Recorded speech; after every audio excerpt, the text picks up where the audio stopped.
comme le Manidem, ont présenté 2 candidatures. Univers par exemple, le RDPC également. L'UPC, les trois candidatures ont été écartées. Le MCPN, je crois.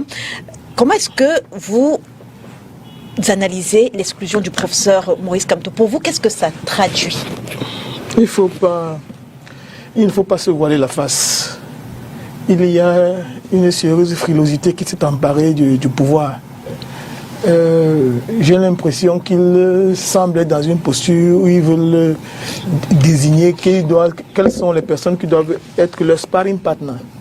Les personnes avec lesquelles ils peuvent compétir. Je parle des tenants du pouvoir. Le professeur Maurice Kamto, au regard de la déferlante de violence, de brutalité qui s'exerce contre sa personne, semble de notre point de vue être le candidat le mieux à même de bousculer le RDPC et ils en sont conscients.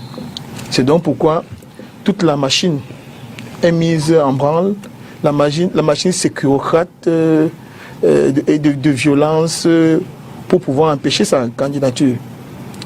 J'ai écouté Fauchivet, il parle de... Vous parlez de machine violente, je précise juste que jusqu'ici aucun acte de violence physique. Non, il faut savoir une chose, c'est que lorsqu'un citoyen camerounais revient de son pays après le 31 mai à Paris et qu'il est séquestré dans le lieu qui l'accueille, qu'il est empêché de pouvoir discuter avec ses militants, cette violence ne date pas d'aujourd'hui. Il était en prison. Il était en prison également pour des motifs on ne peut plus oiseux. Lui et nombre de ses partisans. Donc il y a bel et bien une violence institutionnelle qui est exercée contre la personne du professeur Maurice Kamto. Donc si on ne le sait, je serais fait preuve de myopie que de ne pas le reconnaître. Maintenant, j'ai entendu Fauchivet tout à l'heure dire que c'est sur la forme. Parlons donc de forme. Je veux que nous parlions de la forme. Parce que malheureusement, je ne sais pas si c'est du fait de la déformation professionnelle, mais généralement, quand je veux débattre sur une question, j'essaye de me documenter. Le 2 juin 2018, M. Yebga a été exclu du Manidem. 2 juin 2018, il a été exclu. Les résolutions sont disponibles qui établissent qu'il a bel et bien été exclu du Manidem. Après son exclusion, il a essayé d'engager une procédure. Il y a une procédure de référé qu'il a engagée ici. Là, le tribunal de première instance de Douala Bonandio s'est déclaré incompétent à pouvoir statuer sur la cause. Le juge à l'époque s'appelait M. Nzali. Il s'est désisté. En 2018 encore, le ministre de l'administration territoriale a pris une correspondance dans laquelle il reconnaissait la légitimité au président de 3 formations politiques. Le CPP, c'était Chitafon. Le Manidem, c'était le président Ekane. Et il y a la 3e formation politique qui est... L'UPC. L'UPC, Bapolipot. Balegal a attaqué la décision du ministre et il a fini par avoir gain de cause. Madame Edith Kabamwala a attaqué également la décision, elle a fini par gain de cause. Mais M. Yebga a acquiescé de la décision. Ayant acquiescé de la décision, l'acquiescement se transpire de son attitude. Parce qu'en droit positif camerounais, nous avons ce que nous appelons l'article 17 de la loi numéro 2006/022 qui organise le fonctionnement du tribunal administratif. Donc, il avait 3 mois pour attaquer la dite décision. Il n'a jamais attaqué la dite décision. Jamais. Ce qui fait que si par extraordinaire, même il voulait attaquer la décision aujourd'hui, il serait frappé de forclusion. Donc, M. Yebga, quand on veut parler de forme... Donc il est impossible qu'entre le 25 juin, date à laquelle Anissé Ekane était encore reconnu par l'administration comme président du Manidem, il est impossible qu'entre le 25 juin et le 21 juillet, ou même le 12, ou même le 26 juillet, qu'une décision de justice... Qu'une décision puisse être prise dans ce... Encore que, pour qu'il puisse saisir le tribunal, il faut au préalable qu'il ait fait un recours gracieux préalable. Donc le tribunal administratif ne peut pas se saisir, ne peut pas s'auto-saisir. Donc sur le plan matériel, sur le plan procédural, il est même impossible qu'il puisse, dans ce délai-là, engager une action au point de réunir même le tribunal. C'est impossible. Donc le rejet de la candidature du professeur Maurice Kamto, à vous entendre, n'a rien à voir avec le juridisme. Le juridique. Le juridique, pardon. Ça n'a rien à voir. Ça n'a absolument rien à voir avec le juridique. Mais je poursuis. En 2020, c'est bel et bien le président Ekane qui a investi les différents candidats de son parti, de sa formation politique. Je poursuis. Le 24 avril 2025, Elekama a écrit au président Ekane. Le 24 avril, on lui écrit pour l'inviter aux concertations régionales en vue de la préparation de l'élection présidentielle. Le 25 juin, Elekam, vous avez évoqué tout à l'heure, lui écrit une nouvelle fois, lui en tant que président du Manidem. Si on veut parler de forme, sur le plan institutionnel, la seule personne habilitée à pouvoir parler au nom du Manidem est bel et bien le professeur, Monsieur Ekane. C'est Monsieur Ekane Anissé qui est le seul à même pouvoir parler. En plus, par quelle alchimie, Monsieur Yebga, qui n'a pas investi les candidats, peut venir se prévaloir des investitures qui auraient été faites par le président Ekane. Il faut bien et bien se poser la question pour pouvoir comprendre tout l'imbroglio qui est autour de cette affaire. Forfaiture. Si on veut admettre cette forfaiture, ça veut dire que toute personne peut se lever et se prétendre président, par exemple, du RDPC et aller valider sa candidature. Il y a les camarades, il y a les militants du RDPC qui ont été élus, qui ont été exclus. Je prends le cas de Sanga Nyamding ou bien comment on appelle encore, Saint-Ela Bidou. Donc ça veut dire que Saint-Ela Bidou peut se lever, il déclare qu'il est président du RDPC et il va donc déposer une candidature. Et pour ça, on dit qu'il y aurait double investiture, il y aurait pluralité d'investiture au sein de la formation politique. Il faut quand même que la République ne perde pas son camp à soi. La République ne doit pas perdre sa dignité. Et il faut dire qu'il y a quand même des signaux qui laissent croire qu'il y a une espèce de connivence incestueuse entre le ministère de l'administration territoriale et Elekam. Il faut que je le dise. Quels sont ces signaux? Il vous souvient qu'il y a quelques mois, le ministre de l'administration territoriale a convoqué le directeur général de l'Ekam, alors qu'il n'a pas le droit de le faire. Il a reçu, il n'a pas le droit de le faire. Parce que l'Ekam est censé être neutre. Censé être neutre. De plus fort, il y a quelques jours, hier, avant qu'on ne puisse proclamer les résultats, il y a un cordon sécuritaire particulier qui a encerclé les principales la ville de Douala et Yaoundé. Sauf à être doté de pouvoirs divinatoires et métaphysiques et de pouvoir sonder les cœurs et les reins. Qu'est-ce qui faisait croire à ces gens-là qui aurait pu avoir oui,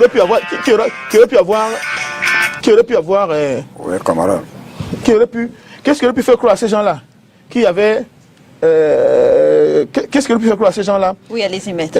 Qu'est-ce qu'il aurait pu leur faire croire? Qu'on allait rendre la décision qui a été rendue, et que des mécontentements, oui, et que des mécontentements allaient éventuellement exister. Donc, si ils ont pu anticiper, oui, mettre les gens dans la rue, ça veut dire qu'en fait, ils avaient déjà, le MINAT avait été déjà informé de la décision qui allait être prise, au point d'envoyer les gens dans la police et la gendarmerie dans la rue. Il faut que les gens sachent que ceux qui soutiennent le professeur Maurice Kamto et lui-même en premier sont légalistes. Très bien. Et que pour l'heure, ce sont les voies de recours qui vont être, les voies de recours vont être initiées devant le Conseil constitutionnel, et les arguments de droit vont être épluchés. Et les CAM donc, pour sortir, oui, et les CAM donc, qui a prétendu, qui a, pour des raisons qu'on ne peut pas comprendre, rejeté les candidatures, par exemple, du professeur Kamto, mais en admettant celle du président Paul Biya, alors que dans son parti, il n'y a pas eu de congrès depuis 2011. C'est également des questions qu'il faut se poser et se demander par quelle alchimie tout cela peut s'expliquer. Très bien. Monsieur Fomo, quel commentaire vous inspire justement? Maître parlait de l'environnement dans lequel s'est déroulée la cérémonie de proclamation de la liste des candidatures provisoires. Une atmosphère assez tendue. Les autorités ont déployé un impressionnant dispositif sécuritaire dans l'optique justement d'empêcher toute perturbation. Quel commentaire ça vous inspire? Est-ce que c'était nécessaire selon vous? Non, on peut être dans un pays où les autorités ne respectent pas des droits des citoyens. On peut être dans un pays où on a un ministre de l'administration territoriale qui se prend pour le Dieu, qui pense être au-dessus de la loi et autres. Mais il faut reconnaître qu'il y avait suffisamment de violence sur les réseaux sociaux. Il y a quand même des gens qui ont déclaré qu'il fallait identifier les maisons. Je pense que c'est des dérives qu'il ne faut pas tolérer. Parce que ce soit le système actuel ou bien nous, parce que le PCRN pense, et certain qu'il va gouverner ce pays, il y a des choses qu'on ne peut pas prendre à la légère quand des gens font des déclarations comme ça. Ce que j'ai apprécié, c'est que ces forces de l'ordre n'ont dérangé personne. Ils ont certes pris les rues et autres, mais j'étais à Yaoundé, je n'ai pas eu l'impression que les citoyens ont été perturbés. J'ai fait Yaoundé-Douala hier. Yaoundé-Douala hier. Je ne pense pas qu'ils ont perturbé qui que ce soit. Il faut prendre des dispositions quand il y a des menaces. J'ai l'habitude de dire que quand il y a des ordres, c'est tout le monde qui paye. Même celui qui n'était même pas au courant de ce qui a engendré le désordre.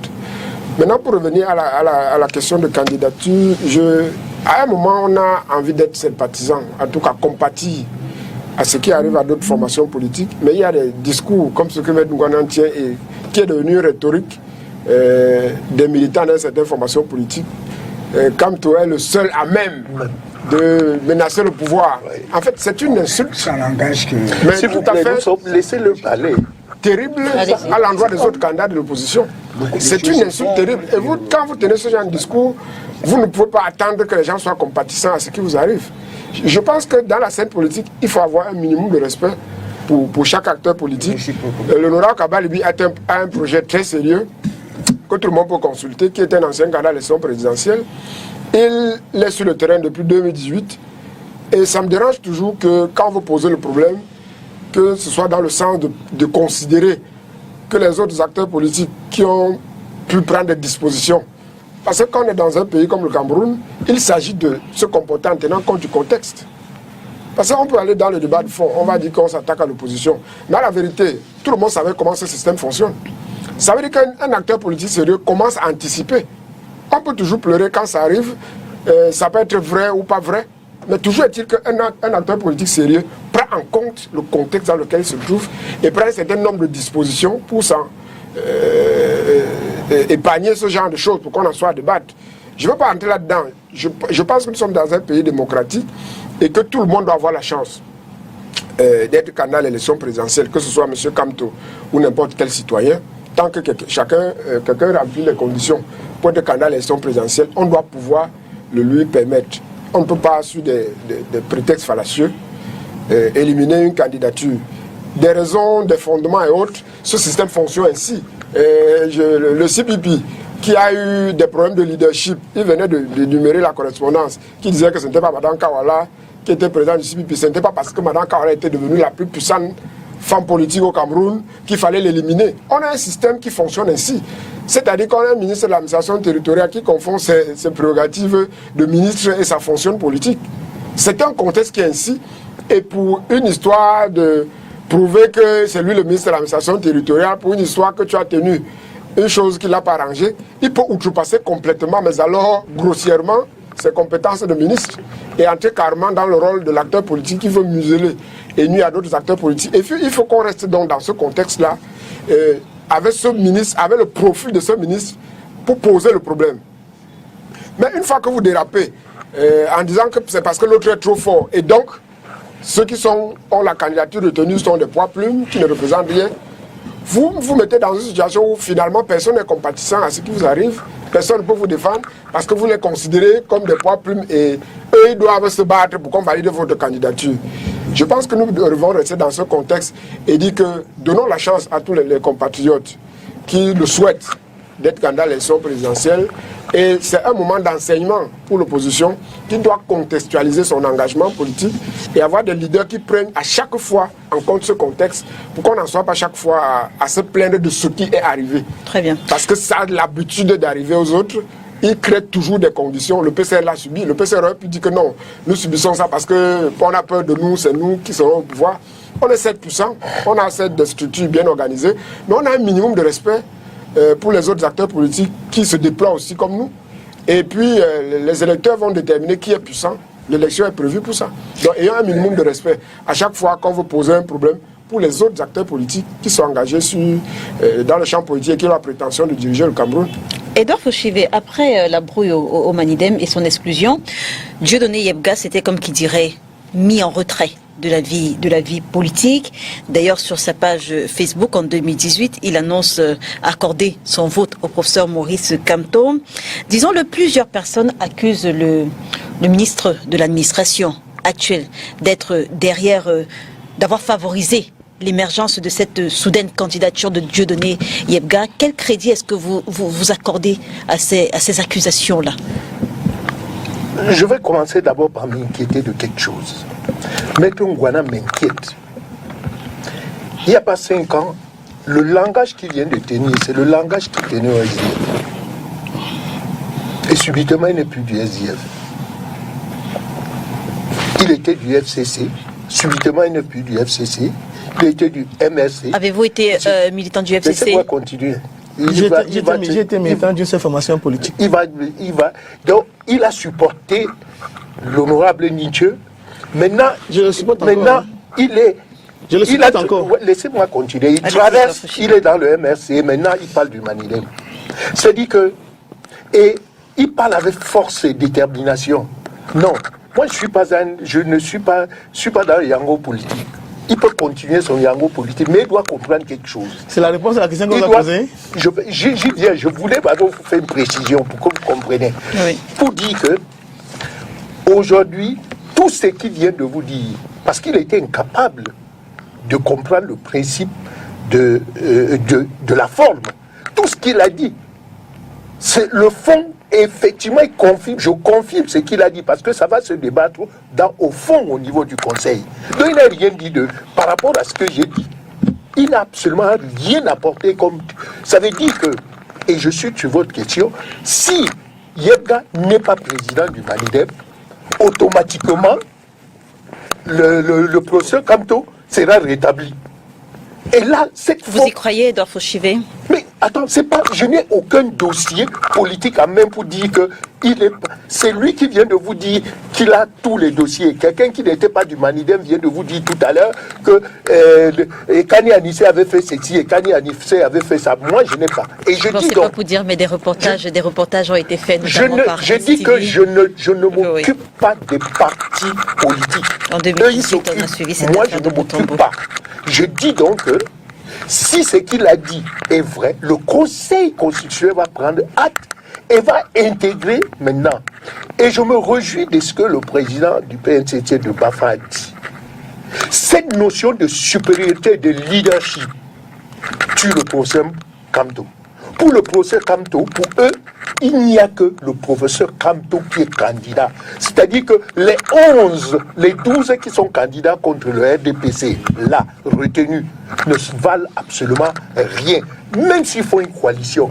Alors que le même maître Ngouana, quand nous discutions il y a 5 ans, il disait le SDF est un parti fort parce qu'il a des élus. Aujourd'hui, c'est le MRC qui est plus fort. C'est le Manidem qui, à leur époque, ils avaient dit, le MRC avait dit, je ne peux pas accepter qu'un wagon conduise une locomotive. Et aujourd'hui, c'est un wagon qui tire la locomotive. Est-ce que ces propos étaient de Maurice Kamto? Je crois que je le dis. C'était celui d'en face. Je le dis donc, et pour eux... Et c'était en 2018. Pour eux, c'est la locomotive qui tire les wagons. Aujourd'hui, on a vu un wagon qui est en train de tirer la locomotive. On ne parle pas de l'UNDP, qui est le parti, après le RDPC, le plus coté à l'Assemblée. On ne parle pas du PCN, qui est le deuxième parti le plus coté au niveau de l'Assemblée et des élus locaux. On vient parler de quelqu'un qui n'a pas des élus locaux, qui a emprunté un chemin. Pour que vous compreniez la dose politique au Cameroun, la valeur politique au Cameroun, ce n'est pas sur le terrain, c'est sur les hommes. Voilà quelqu'un qui a porté la politique du SDF, la partie, le socialisme politique, qui aujourd'hui est en train d'embrasser un parti qui n'avait absolument rien à voir avec eux, tout simplement parce que Maurice Kamto y est allé. Alors, je dis donc ceci, oui, que le Conseil constitutionnel puisse débattre au niveau du fond. Si Yebga n'est pas président, que l'autre soit retenu. Mais personne de nous ici, y compris lui qui est un avocat, n'a aucun dossier. Très bien. Parce qu'il n'est pas du Manidem. Qu'il laisse les gens du Manidem. Sauf qu'il est avocat. Il est avocat, mais pour être avocat, tout avocat n'est pas en mesure de débattre sur un dossier dont il n'a pas le fond, le dossier. Mais comment vous savez qu'il n'a pas le fond du dossier? Il n'est pas avocat du Manidem. J'ai vu les gens signer, 2 avocats ont signé, j'ai vu le dossier. Son nom n'y est pas. Et puis il ne peut pas se lever en 2 semaines pour comprendre la philosophie du Manidem. Il y a 3 semaines, il ne parlait pas du Manidem. Qu'ils arrêtent de faire ce que j'appelle la tontine politique. Qu'ils arrêtent et qu'ils restent hommes de droit. Si le Conseil constitutionnel trouve que le dossier de Yebga n'est pas un dossier constitué dans le fond, on rétablit le professeur Maurice Kamto, dit ceci est une faute. Très bien. C'est ça le droit. Très bien. Au lieu de faire de pédale, entrer dans le dossier de statut du RDPC, sorti par le Manidem, aller dessus, restons politiques. Merci Edouard pour la gloire de ce pays. Juste une petite précision, maître Moustapha Ngouana. En 2018, qui est l'auteur de cette assertion? Le train n'entre pas dans le wagon. Cette assertion émanait du SDF. Très bien. Monsieur Damien, les 70 candidats recalés, dont votre candidat, ont la possibilité de déposer un recours auprès du Conseil constitutionnel. La loi parle de 48 heures. Est-ce que vous y fondez un quelconque espoir? Bon, comme quelqu'un disait ici sur le plateau, on s'est dit que nous sommes dans un pays où la justice lit le droit. Bon, nous sommes sereins. Parce qu'on ne se reproche rien. On sait que quelque part, il y a une malveillance très prononcée. Ce qui fait que lorsque nous allons monter sur ce palier, les gens, on s'est dit qu'ils diront le droit. Ils liront le droit. Nous n'allons pas anticiper sur ce qu'ils vont faire. C'est-à-dire, contrairement à ce qu'ils disaient, anticiper, il y a plusieurs manières d'anticiper. On peut anticiper un danger, mais quand c'est des problèmes de droit, avec tout l'outillage qui est censé atteindre ce palier, je crois qu'ils auront le temps de tout disséquer et de nous dire ce qui a raison ou pas. Bon, ce qui est sûr, c'est que le dossier, comme je l'ai dit tantôt, le dossier du camarade professeur Maurice Kamto, c'est un dossier en béton. Nul ne peut le démolir. Bon, il a fallu justement qu'on aille faire ce délit d'exhumation, qu'on nous sorte un président qui n'avait plus rien à foutre avec le Manidem pour venir créer la zizanie. Et c'est ce que nous sommes en train de dire. Et il faut que les gens comprennent que cette manière de faire, elle ne peut pas avoir de longues jambes. C'est tout juste ça peut créer ce que c'est en train de créer. C'est-à-dire que bon, ça crée la suspicion chez les gens et les gens ne savent plus où va. Mais ce qui est sûr et certain, c'est que la Cour constitutionnelle va lire le droit. Très bien. Très bien. Alors, maître, disons-le dans le contexte camerounais, que représente cette procédure? Donc, j'insiste, dans le contexte camerounais, qu'est-ce qu'elle représente, cette procédure de recours prévue par la loi? Exercice de pure forme où le Conseil constitutionnel peut vraiment dire autre chose que l'organe électoral. Je rappelle également que vous avez défendu le dossier du SDF devant le Conseil constitutionnel après l'élection présidentielle de 2018. Donc, c'est une institution que vous connaissez. Sur quoi est-ce que les juges du Conseil constitutionnel vont statuer? Oui, avant de répondre à votre question, je voudrais quand même faire quelques précisions. Il ne me semble pas que dans mon propos, je laisse croire que les autres formations politiques n'aient aucune importance. Ce que je précise, c'est que le gouvernement, par la violence, par son attitude, nous demande que c'est l'adversaire qui craint le plus. Et s'il le dit, c'est manquer de respect aux autres, je ne sais pas ce que ça, je ne sais pas comment est-ce qu'il faut placer ça. Et je me rappelle, vous avez dit qu'il est le seul à battre. Je ne voulais pas couper. Si vous voulez dire la chose là, on va jouer. Allez-y, maître. C'est ce que vous avez dit. Je me rappelle la dernière fois. Je me rappelle la dernière fois qu'il a fait cette émission avec M. Fomo. Je lui rappelais ici là que Il y a 2 candidats au Cameroun qui subissent le plus les assauts du gouvernement. C'était le professeur Kamto et c'était également Cabral Libi, à travers tout le montage qu'on a fait avec Kona et même également il y a quelques jours pour pouvoir flétrir son image. Il a laissé entendre qu'il y aurait un gentleman agreement entre eux, même celui qui présentait le PCN. C'est ce qu'Atangandi a dit. Mais je dis que tout ça, ça contribue à saper ce que j'estime être 2 formations politiques sérieuses. Mais seulement, s'il faut faire une gradation dans la violence, dans l'attitude, l'acrimonie de nos institutions, on va constater quand même que avec le professeur Kamto, il y a quand même, ça dit que c'est un niveau un peu plus élevé. Et donc ça dit que ça fait que certaines personnes peuvent avoir une grille d'analyse qui ne plaise pas aux uns et aux autres. Mais toujours est-il que c'est la réalité factuelle. Et je vais également dire à M. Fauchive qu'il faut qu'il arrête de parler de ce qu'il ne connaît pas, parce qu'il parle des questions de forme et autres. Tout. Je pense qu'en termes de contentieux devant le Conseil constitutionnel, je dois avoir peut-être les meilleures statistiques au Cameroun. Donc je dois vous le dire, ne parlez pas parce que vous ne connaissez pas. Et les questions de forme, la qualité... Quand vous parlez de meilleures statistiques, vous entendez quoi exactement? Le premier recours qui a été recevable dans l'histoire du Conseil constitutionnel, c'est moi qui l'ai introduit. Le seul recours à date qui a fait l'objet de renvoi, c'est moi qui l'ai introduit. Le seul recours qui a fait l'objet de convocation de témoins, c'est moi qui l'ai introduit. J'ai également les décisions qui ont été annulées. Et les résultats? Et les décisions qui ont été annulées dans le Nord-Ouest. Le SDF a eu des députés dans le Nord-Ouest parce que je faisais partie du collège d'avocats à avoir annulé la liste du RDPC dans le Nord-Ouest. Il y a beaucoup d'autres faits. Et votre camarade, il est disqualifié à Vouri-Est. Donc il y a beaucoup de choses. Donc ne revenons pas là-dessus. C'est comme si le Conseil constitutionnel, c'est une institution que vous connaissez. Je peux dire que c'est une institution avec laquelle je travaille quand même depuis un certain moment. Oui. Déjà, à l'époque, la Cour suprême siégeant comme Conseil constitutionnel, depuis 2011, j'ai participé à tous les contentieux des élections. Oui. Donc, je voudrais donc rappeler à M. Fauchive que je le dis pour qu'ils comprennent que les questions de qualité sont des questions qui relèvent de la forme. Donc, ce n'est pas des questions de fond. Parce qu'être avocat, être sur un plateau avec quelqu'un qui veut faire comme s'il veut vous donner des leçons de droit, c'est un peu désobligeant. Donc la qualité est une question de forme. Et l'ECAM a tranché la question de qualité de manière répétitive en adressant des correspondances à la personne qu'elle savait être le président du Manidem. Donc on ne peut donc pas prétendre aujourd'hui qu'on va aller examiner le fond. C'est plutôt l'ECAM qui essaye aujourd'hui de vouloir examiner le fond en confrontant une personne qui n'est pas une militante du Manidem avec le véritable président avec lequel elle communique depuis Mathusalem.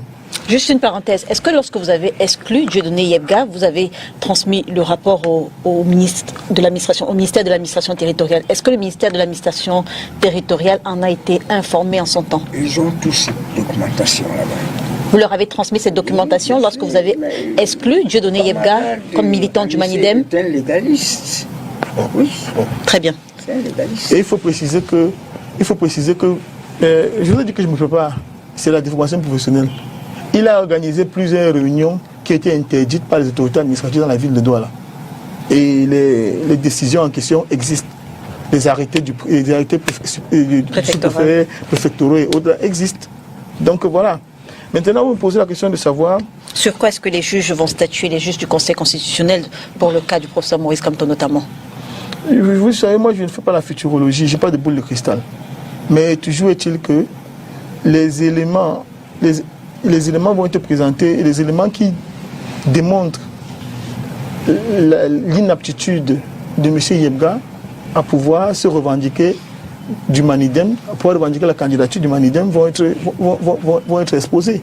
Et les éléments légaux que j'ai évoqués tout à l'heure, quand quelqu'un reçoit ou bien informé d'une décision qui désigne quelqu'un d'autre comme candidat, comme président d'une formation politique à laquelle il prétend appartenir, s'il n'attaque pas, il y a acquiescé, il y a autorité de la chose décidée.